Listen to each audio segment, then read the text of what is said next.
This is Happiness Solved with America's happiness coach, Sandee Scarlatta.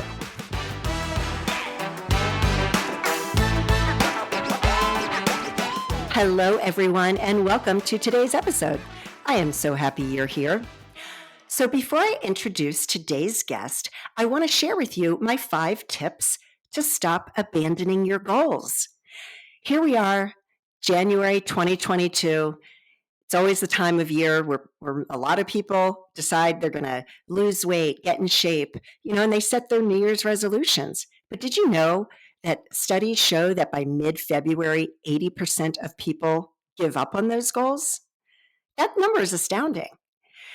So I want to share these tips with you. And by the way, if you're listening to this later in the year, just know that you don't have to, set your goals in January. You can set goals anytime during the year, and I encourage you to do so. So my first tip is to make sure that you have a detailed plan. I like to use the acronym SMART. So you want to make sure your goals are specific, measurable, achievable, realistic, and timely. That is so, so important. So make sure you have that detailed plan. Second is get an accountability partner, especially if you are somebody that needs to be held accountable. Most of us do. We're all human. It's okay if you need to be held accountable. Find somebody that you can trust and is going to call you out and be like, hey, you didn't check in with me today. What's going on? So make sure you get that accountability partner. Third is attach your emotions to the goal. This is so important because the way that you manifest anything into your reality is the feeling that you want, the feeling that it brings. So I encourage everyone, and again, you can do this anytime throughout the year, is write yourself a letter. And write the letter to your future self and date it 1 year from today. And write the letter to yourself stating all of the amazing things that you accomplished, but more importantly, how amazing it felt. That is the key. It's the feelings that help you to achieve your goals. The feelings is what brings things into reality for you. Fourth, there's many apps out there that will help you keep on track. I use Way of Life. There's about, at the time of this recording, there's probably about 5, maybe more. So you can use an app that'll help you to stay on track, or just simply set an alarm on your phone to remind you to take action toward whatever that goal is you're trying to achieve. Lastly, celebrate your wins. This is so important because every small step that you take toward achieving your goals needs to be celebrated. Now, the most important thing that I want to emphasize today is if you have a setback, it's okay. Please don't beat yourself up. Talk to yourself like you're speaking to a child that is upset. If you are talking to a child that is upset, you're going to be gentle, you're going to be compassionate. So please be gentle and compassionate with yourself. So thank you so much for listening. To learn more about me, go to my website at www.sandeescarlatta.com.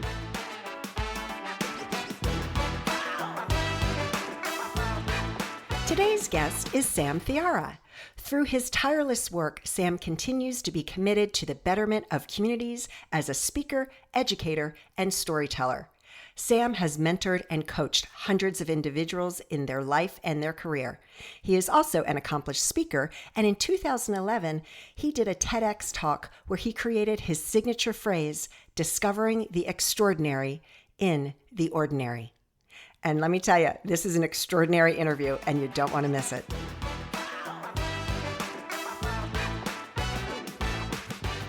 Hey, Sam, how are you today? Doing well and excited to be able to share with your audience and hopefully provide some insights. Oh, I'm sure you will. So you're in Vancouver. I love that part of the country. It's so beautiful over there.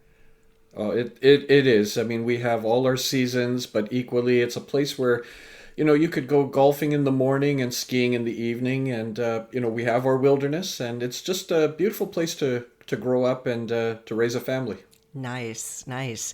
Okay, so Sam, everybody has a story. So I want to hear about your story and how you got to where you are today to be able to do the work that you're doing. Sounds great. And I find it's really great because you focus on your life as a real journey, and it has been a journey. It's never been about a destination. It's about a journey. And, it started out as plain as everyone else, or many people, which is, the usual narrative where you go to school and then, you carry on and it's almost like gamification. You go to your next level. And I went to university, and I remember graduating and having a degree in business and political science and thinking to myself, okay, who's lucky to get me? And you start applying for jobs, and next thing you know, you're getting these rejection letters, and it's not, all of a sudden it shifts from, who's lucky to get me to, am I lucky to get a job? And Right. I wound up eventually getting a job, which was mopping floors and emptying rubbish bins in a hospital as a janitor. And, I pulled three valuable life lessons that still carries me to who I am today. The first lesson was, my father said, it doesn't matter what you do, but you have to put all your effort and energy into the quality of your work. And I remember him saying that, and there was no floor cleaner than at the end of my shift and rubbish bins left full. I put my heart and soul into being the best janitor I could. And that still is what I do today, is when it comes to any projects or work that I do. And the second valuable lesson was, there were times I'd get on the elevator with nurses, doctors, administrators, and I'd just be ignored because you're a janitor.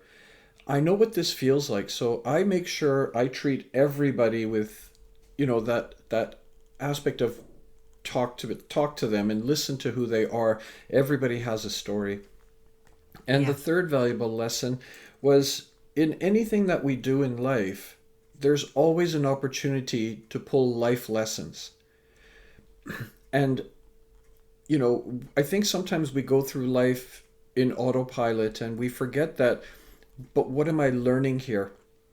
So I'm always going through life with a curious nature and trying to see what I can pull. Eventually, that job turned into something that became more corporate, and I was able to then, claim that corporate side. And I just remember being in that corporate position where I could do the job, but it wasn't me. I could do it, but it just didn't feel right. It's like walking into a store and buying a suit, and you walk out. I'm a 42 regular, but it's like I was wearing a 52 short suit. I could wear it, but it just didn't fit. And then the moment I stopped and started focusing on not what I was doing, but who am I? Then clarity started to emerge, and I started having these internal conversations, reflection, introspection about who I am, and it helped me to realize that I wasn't in the right position and that I needed to move into something else. And what it started to do was helping me shed that 52 short suit into something that's more of a tailored suit. And I switched jobs into something that was now road safety as opposed to that corporate job, and really thrived in it and enjoyed it because now I was out there doing what really resonated.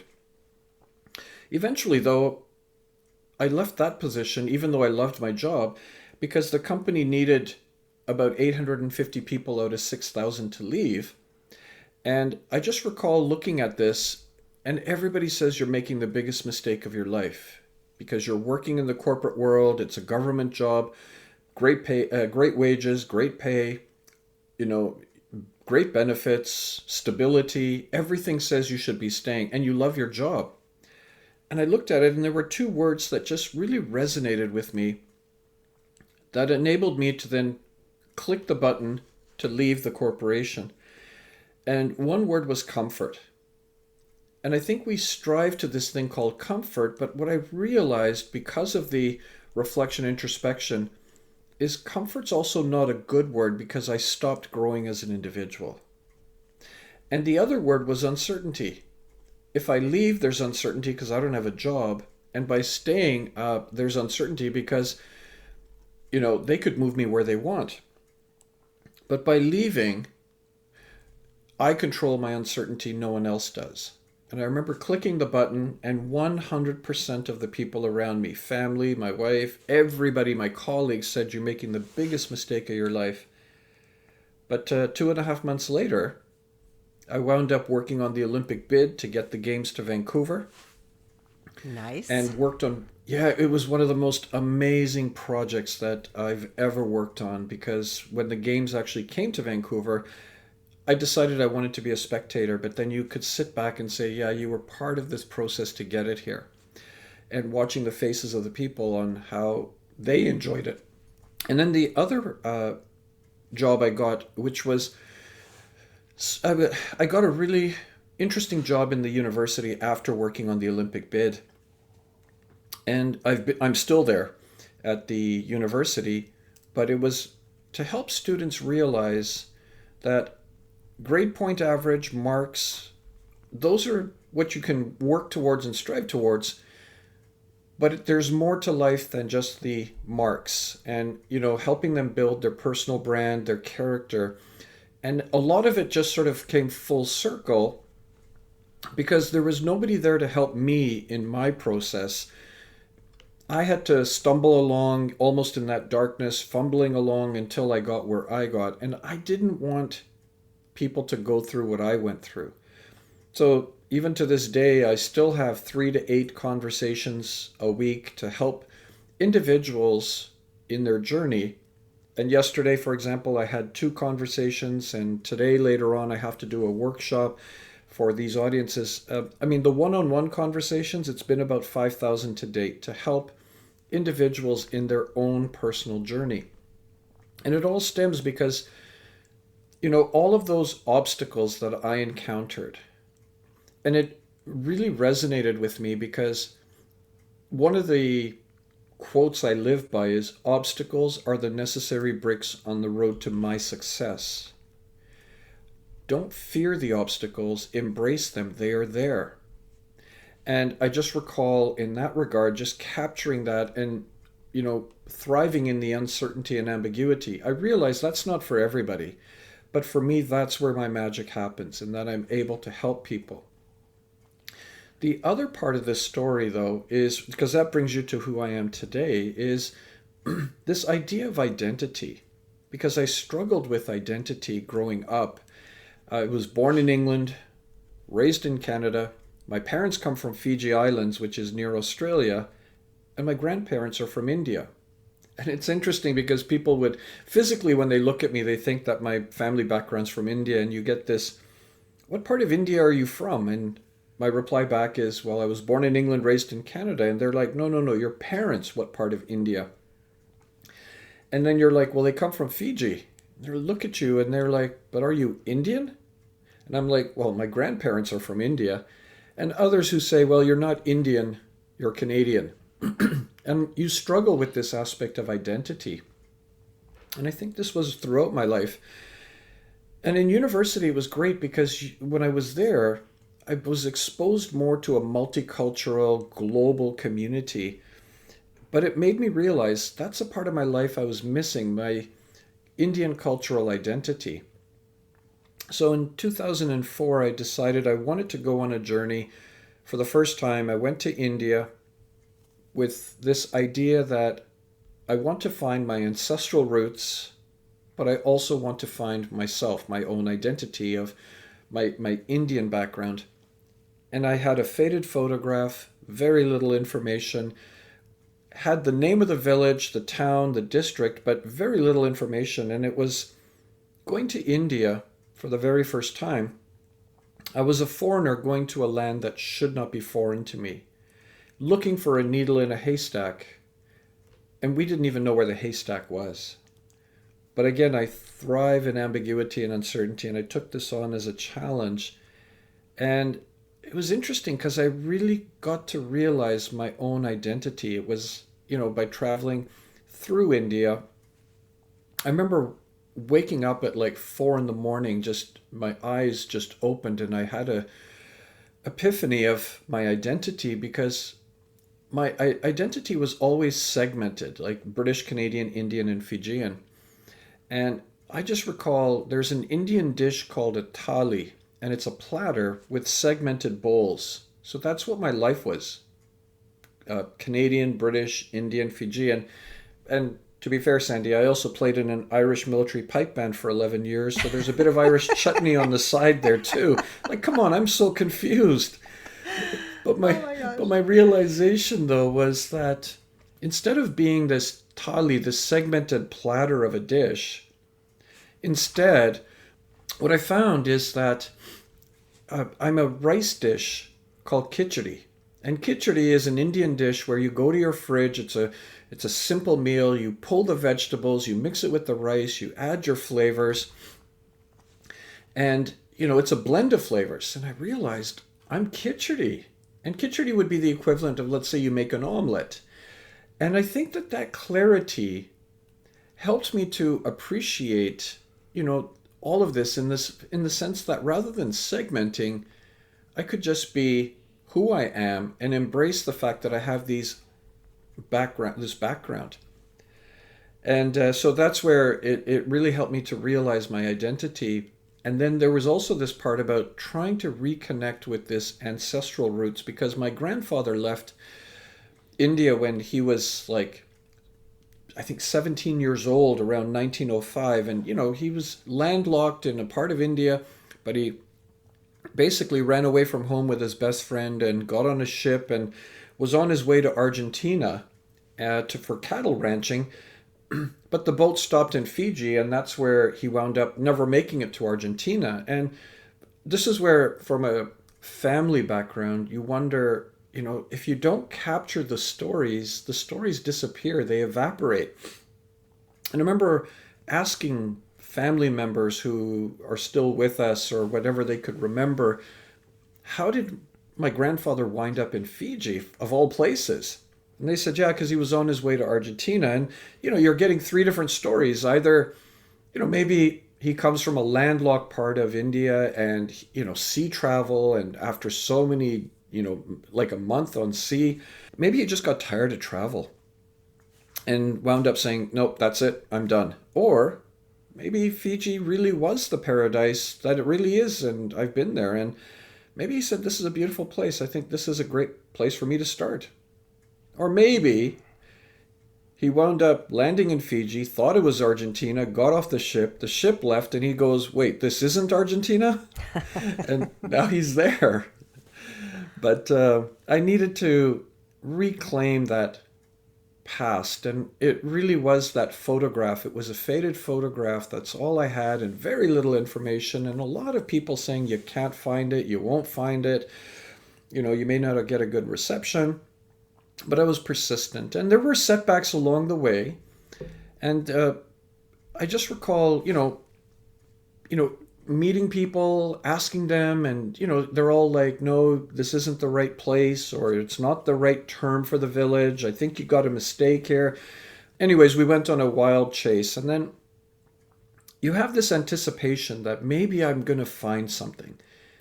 And it's all dashed because you can't find it, or India's such a complicated, large country. I wound up going back to the simple plan. I said, let's just get to the town that's supposed to be close to the village. And again, people were like, never heard of it. It's, I think the name's wrong. And, again, your confidence starts fleeting away. But then this one gentleman said, oh, you're looking for this village. It's named Chadodi, and it's about 6 miles up the road. We're like, but at this point, I'm very guarded. I'm like, well, here we go again. We've had so many setbacks. We get to this village, or the entranceway, and there's this archway with this old man sitting there. And he just sort of is not the best sentry. He's just sort of sitting there looking at the ground. He's about 80 years old, and we show him this faded photograph, and you can't even really make people out on this photograph. And this guy doesn't have glasses on, nothing, and he looks at it, he says, well, I don't know about the house and the people here, but there's a guy in the back who I think he's so-and-so, and I know where that house is. And if you read the journal I wrote, it was like, here we go again. And we get to this house, he takes this photograph, and he goes up, and all these people come out, which is what always happened. But then this one lady looks at this photograph, and she looks at it and she goes, that's me in the photograph. Who are you guys? Oh my gosh. But you know what, Sandee? I had to sit there going like, wait, did I hear this correctly? Like, this is you? And she goes, yeah, who are you guys? And it turned out that, well, I was able to find my grandfather's house, and these were my grandfather's older brother's ancestors, or like a family that we had just come across. And for some, I don't know how to describe it, but it almost seemed like there was this cosmic intervention, because that old man, that old sentry, by the time I turned around, he was gone. Oh, wow. And I never saw him again. And it was like almost like our little guardian angel of a person who just said, he was that little connection link that we were able to finally have. Same with the guy in the town who, oh, I've heard of the village, and it was just like these markers. I mean, and I wound up writing this into a book, and it's called Lost and Found: Seeking the Past and Finding Myself. Now, yeah, I've given you the spoiler alert. I found the house, but it's the journey that was the most important part. But it's a beautiful story. Wow. That's amazing. We are going to take a quick break from today's interview because I am so excited to tell you about a new program that I've just rolled out. It includes 2 group coaching calls each month to help you create the lasting happiness you so desire. It's only a $50 a month investment in yourself, and you are worth it. So visit www.sandeescarlatta.com/courses to sign up. I hope you enjoy the rest of today's interview.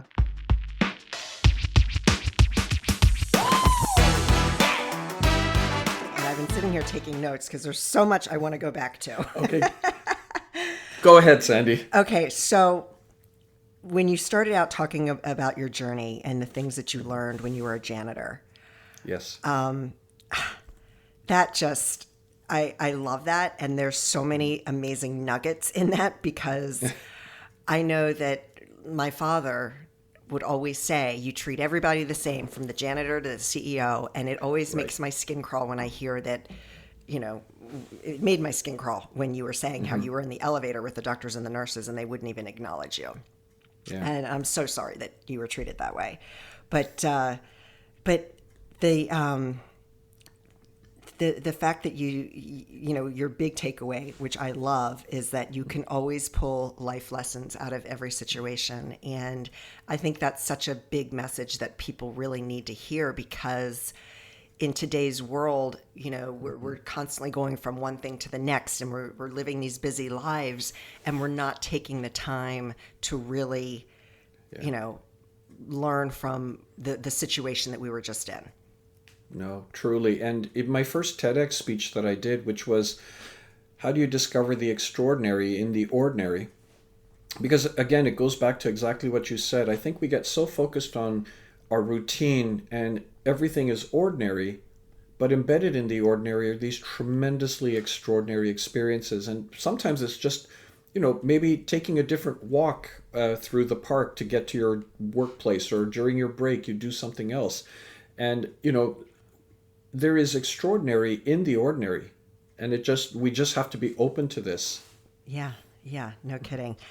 So your suit analogy is brilliant. And I love that, because I think in today's world, because we're such, in so many places in the world, especially where I'm in the Washington, D.C. area, we are a mixing pot of so many different people. And that whole identity thing, who am I? And I know for me, for many years of my life, I was, wearing a much larger suit that didn't fit me. And it took me many years to feel like I'm in a tailored suit. So I love that. That's just so brilliant.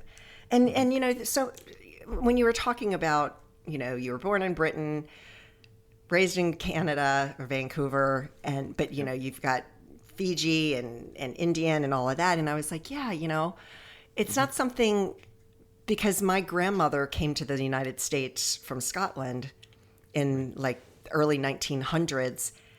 And I don't know that a lot of people really think about that. I'm American, I don't even consider, I'm Scottish, or whatever. Like, it's so far from my, it's not, I've never really thought about it, I guess you could say. Yeah, and you feel again, because like you say, the American, and for me it's Canadian, like because most of all of my life has been spent in Vancouver, and you assume the you know life of a Canadian kid growing up, like you play road hockey, we bleed maple syrup, and we play with our polar bears, all sorts of things like that. But I think what happens though is sometimes, and it doesn't mean everybody has to do this, but I think that there are many people who, and this is why they do that ancestry DNA testing, uh, test just to figure out. And I always say that, and people say, you've got that beautiful journey to India, but I'll never realize my ancestral roots and never find the village or town.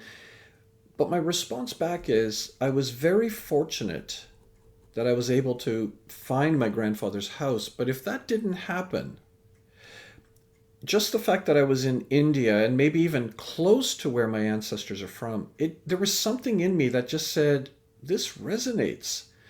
So even for somebody like you, Sandee, not that you have to do it or that you have to feel compelled to do it, but if you went to Scotland, is there a sense and feel that this is where my ancestors come from, or some of them, and you know what, this sort of feels right? Well, then you've captured something that could be special, but again, it's really up to the individual if that's what they want. Yeah, of course. No, and I definitely want to get to Scotland someday and watch the whole series Outlander, which is a historical fiction. Yep. And loved that because it really gave a lot of insight into, how can I say this? So my family, they raised us in a certain way, okay? And part of that was with the discipline. That was the way they disciplined us, which I don't agree with. And made a decision when my son was born that I was never going to hit him because I wanted to break the cycle. Right. And by watching Outlander and all of the beating that occurred, I was like, now it makes sense. Right. That's because that's all they know, right? That's all they know.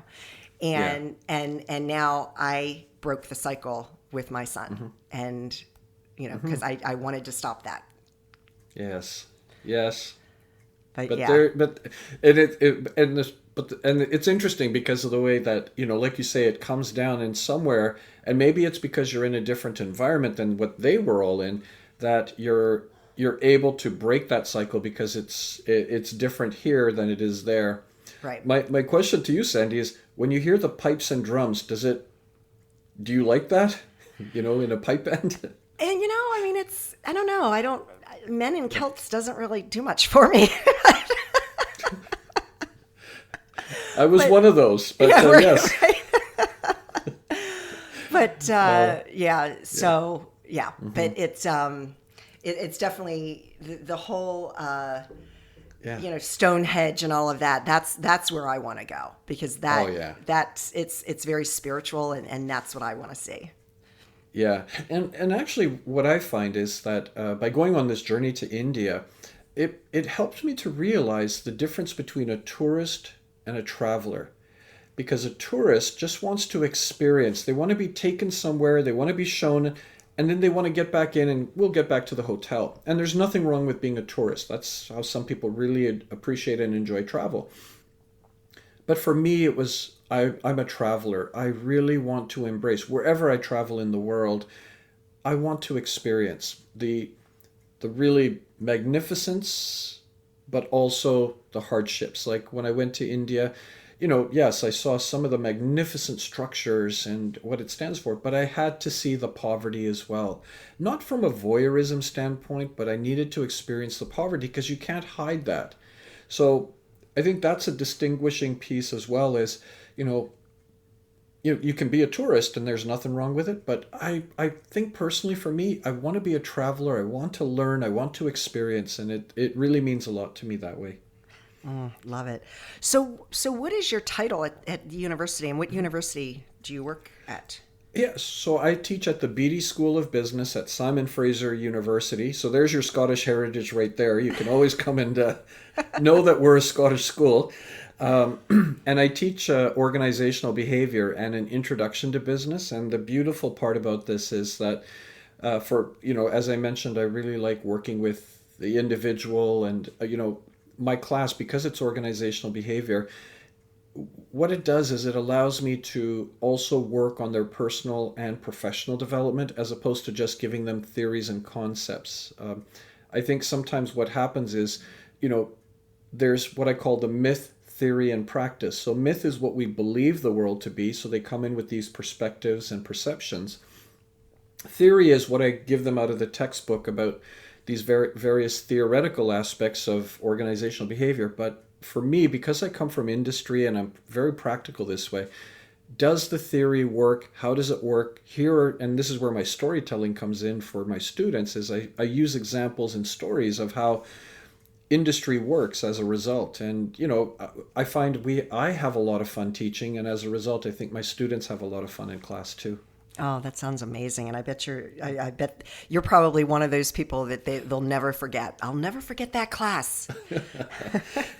No, and Sandee, I tell them, instead of focusing so much on the theory, 5 years after you graduate, I hope that what you say is, oh, now I know what he meant by this because you've experienced it. So I've given them a little bit of an overview. Yeah. Yeah, that's amazing. So you have your book. Let's talk about your book Yes. real quick. What is the title again? Lost and Found, Seeking the Past and Finding Myself. Love it. So talk a little bit about that. That sounds really. So it goes into your journey into India. But what Yeah. is the if you were to summarize your book, like what would that be? It's about the way I would summarize it is the fact that taking a journey and trying to realize your own identity as well as your ancestral identity, and going with an open mind, and equally at the same time overcoming obstacles, not listening to the noise around you saying, you're not going to find it, and persistence, because persistence, I think, is what really carried me forward in the search for this village.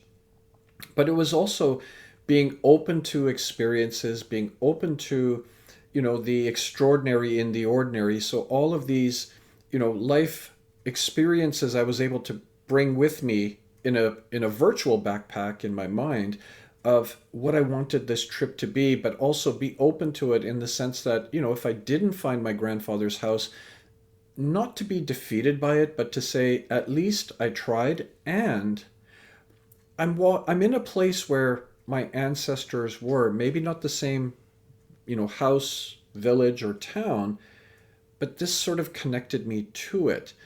But fortunately, I was able to find my grandfather's house. So the idea is it's a beautiful story that I think just needs to be shared, that, we all have multiple backgrounds. If you're wanting to realize your background, here's a journey that someone took. I mean, and the other part is with COVID, we can't travel. The way that I wrote the book is it's literally like you're with me in the journey. And I wrote it with a lot of sensory aspects of, India through the eyes of somebody who, is a foreigner to this land and shouldn't be foreign to it. Wow. That's amazing. It sounds incredible. So Sam, this has been such an amazing conversation and I love your story. Is there anything else that you'd like to share with the audience?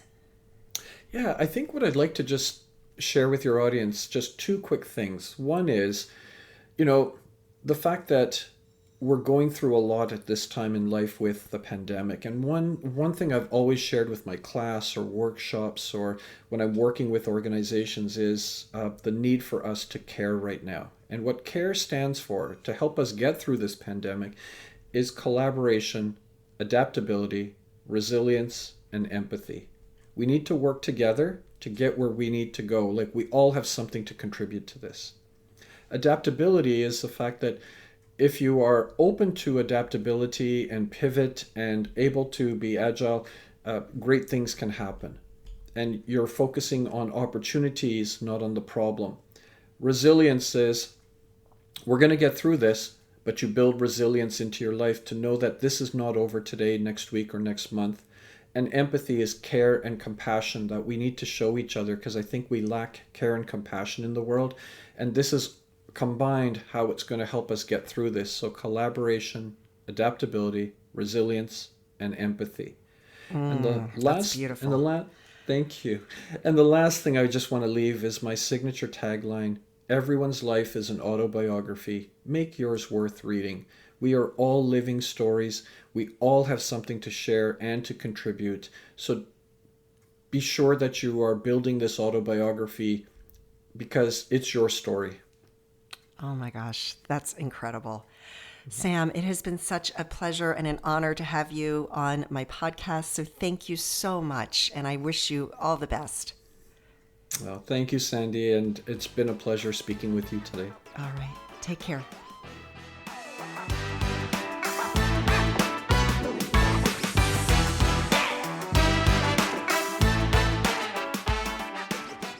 I just love talking with people who just provide my audience with so much information that they can apply to their life right away. I mean, it was just never ending in that conversation. Just absolutely loved it. I especially love his CARE acronym, which is collaboration, adaptability, resilience, and empathy. And I highly encourage all of you to really think about that acronym and apply it to your life and use it every single day. So Sam's website is sam-thiara.com, and I'll also make sure that is in the show notes as well. So thank you so much for joining me today. To learn more about my book, you can go to sandeescarlotta.com. Follow me on Facebook and Instagram at Coach Sandee Scarlotta. And as always, I hope that you and your family are safe and healthy, and that your lives are filled with peace, joy, and happiness. Take care, everyone.